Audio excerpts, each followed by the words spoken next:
네, 계속해서 한지원 캐스터와 함께 시장 이슈 살펴보겠습니다.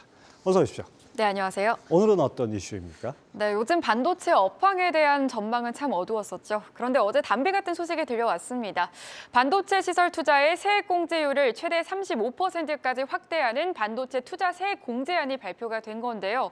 하락하던 코스피 지수도 이 소식에 탄력을 받으면서 가까스로 2,200선 붕괴를 면하는 모습이었습니다. 오늘도 좀 증시 전반에 호재로 작용하고 있는데 과연 이게 반도체 업종의 상승 트리거가 될 수 있을지 살펴보도록 하겠습니다. 네, 대통령이 반도체 세제 지원 추가 확대 지시를 한 지 나흘 만에 이게 나왔어요. 그리고 경쟁의 반응이 뜨겁던데 정확히 어떤 내용입니까? 네, 기재부가 과감한 방안을 내놨다는 평가가 많습니다. 대기업은 세액 공제율이 15%로 높아지는 데다 투자 증가분에 대해서는 올해 한 해 10%를 추가로 공제해주기 때문인데요. 지난 3년간 투자가 없었던 대기업은 올해 투자분에 대해 최대 25%의 세액 공제를 받을 수 있는 겁니다. 또 중소기업이라면 35%까지 가능한데요. 대만이 5%, 미국이 25%인 것과 비교했을 때 적지 않은 수준입니다.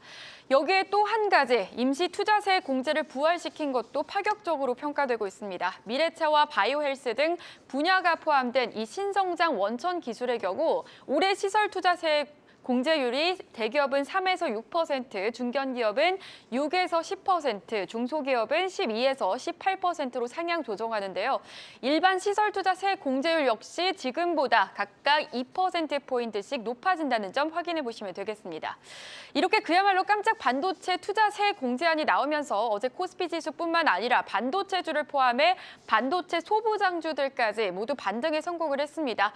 장중 한때 2에서 3%가량 떨어졌던 반도체 대장주 삼성전자와 SK하이닉스는 이 소식에 보합 수준까지 상승폭을 많이 줄인 채 마감을 했고요. 그리고 반도체 장비주는 확실한 반등에 성공을 했습니다. 원익 QNC와 KC텍 같은 경우에는 3%대 강세, 원익 IPS와 하나머티리얼즈 역시 2%가 넘는 상승률로 마감을 했습니다. 하지만 오늘은 반도체 대장주 삼성전자와 SK하이닉스도 확실한 상승으로 돌아섰는데요.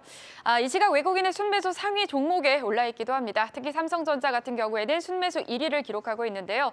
주가 살펴보시면 삼성전자 현재 3% 넘는 상승률을 나타내고 있고요. SK하이닉스는 조금 더 강합니다. 5%대 강세 나타내면서 현재 주가 79,700원 선에서 거래되고 있습니다. 네, 주가 반응이 상당히 긍정적이고 또 한편으로는 왜 이럴 거를 진작 안 했나 이런 생각도 듭니다. 이미 다른 나라들도 이런 세액 공제 상당히 다양하게 시행하고 있다고요. 네, 맞습니다.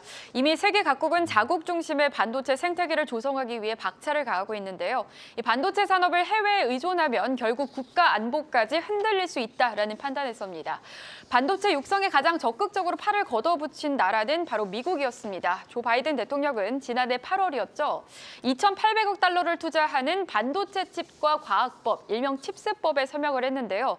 이 반도체 공장을 투자할 경우 25%의 세액 공제를 해주고 반도체 시설 건립 및 R&D의 경우 520억 달러의 보조금을 지원한다는 게 핵심입니다.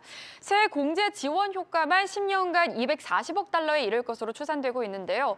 미국이 지금까지 이뤄낸 투자 유치 규모는 무려 2천억 달러에 달한다고 합니다.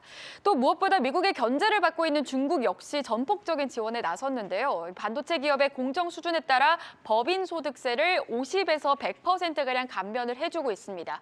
올해부터 5년간 1조 위안의 지원금을 반도체 산업에 투입할 방침이라고도 하는데요. 아울러 2030년까지 반도체 자금률 70%를 목표로 반도체 기업 칭화유니를 비롯해 파운드리 업체, 화홍 반도체에 힘을 실어주고 있습니다. 이외에도 유럽연합이라든지 대만 그리고 일본까지 반도체 지원 대책을 내놨는데요. 이렇게 다른 나라들, 특히 미국과 중국이 공격적인 투자를 퍼붓는 것과는 달리 한국의 발걸음은 느렸습니다. 다만 정부가 반도체 시설 투자에 대한 세액 공제율을 대폭 확대하기로 하면서 국내 반도체 투자 확대에 물꼬를 틀 수 있을지 지켜보셔야겠습니다. 네, 찬바람이 쌩쌩 불던 반도체 업계에 좀 훈풍이 들었으면 좋겠습니다. 증권가 전망은 어떻습니까? 네, 증권가에서는 세액 공제 확대 영향이 단기적으로 주가에 미치는 영향은 제한적일 것으로 보고 있습니다. 다만 장기적으로는 긍정적인 요소가 될 것이라는 의견도 나오고 있는데요. 또 하반기부터는 실적 개선이 전망되면서 주가는 업황보다 6개월가량 선행하는 만큼 연초부터 저가 매수에 나서야 한다는 의견도 속속들이 나오고 있습니다. 먼저 하이투자증권에서는 반도체주는 경기 민감주이기 때문에 주가에 큰 영향은 없을 것이라고 입장을 밝혔고요. 이베스트 투자증권 같은 경우에는 장기적인 관점에서는 기업의 순이익 도움 요소가 될 것이다라는 입장을 밝혔습니다. 그리고 한국투자증권과 키움증권은 좀 비슷한 의견을 내놨는데요. 현재 주가가 바닥에 근접해 있는 상황이기 때문에 비중 확대를 제시하고 또 저가 매수 기회로 삼아야 한다는 입장을 밝혔습니다. 또 외국계 증권사들도 삼성전자의 목표 주가를 조정하는 모습인데요. 목표가는 소폭 내려도 매수 의견은 유지를 했습니다. 외국계 가운데 이 크레디트 스위스가 제시한 목표 주가가 가장 높았는데요.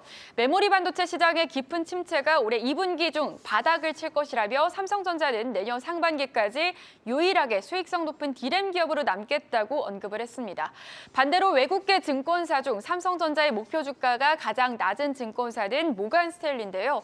반도체 산업 침체의 골이 깊어서 최악의 시나리오가 전개될 경우 주가는 49,000원까지 밀릴 수 있다고 보고 있습니다.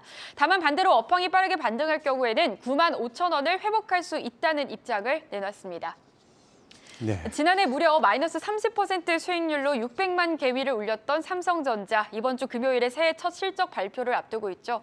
아무래도 반도체 산업 자체가 불황이다 보니 4분기 실적 부진은 물론 2023년 실적 전망도 부정적인 상황인데요. 증시 전문가들은 삼성전자가 부진한 실적 전망에도 불구하고 이번 불황기를 지나면서 메모리 반도체 1위를 더 굳게 다질 것으로 전망을 하고 있습니다. 또 삼성전자는 이미 수차례 밝힌 대로 인위적인 감산과 투자 축소는 없다고 입장을 밝혔는데요. 혹한기에도 오히려 공격적으로 나서는 것은 반도체 산업이 고저가 있는 사이클 산업인 만큼 미래 대비 차원이 큰 것으로 풀이되고 있습니다. 올해는 반도체 산업도 활기를 띠고 반도체주를 가지고 계신 투자자분들도 웃을 수 있는 날이 왔으면 하는 바람입니다. 네, 만시지탄이지만 그래도 환영할 만한 뉴스인 것 같습니다. 한지영 캐스터 잘 들었습니다.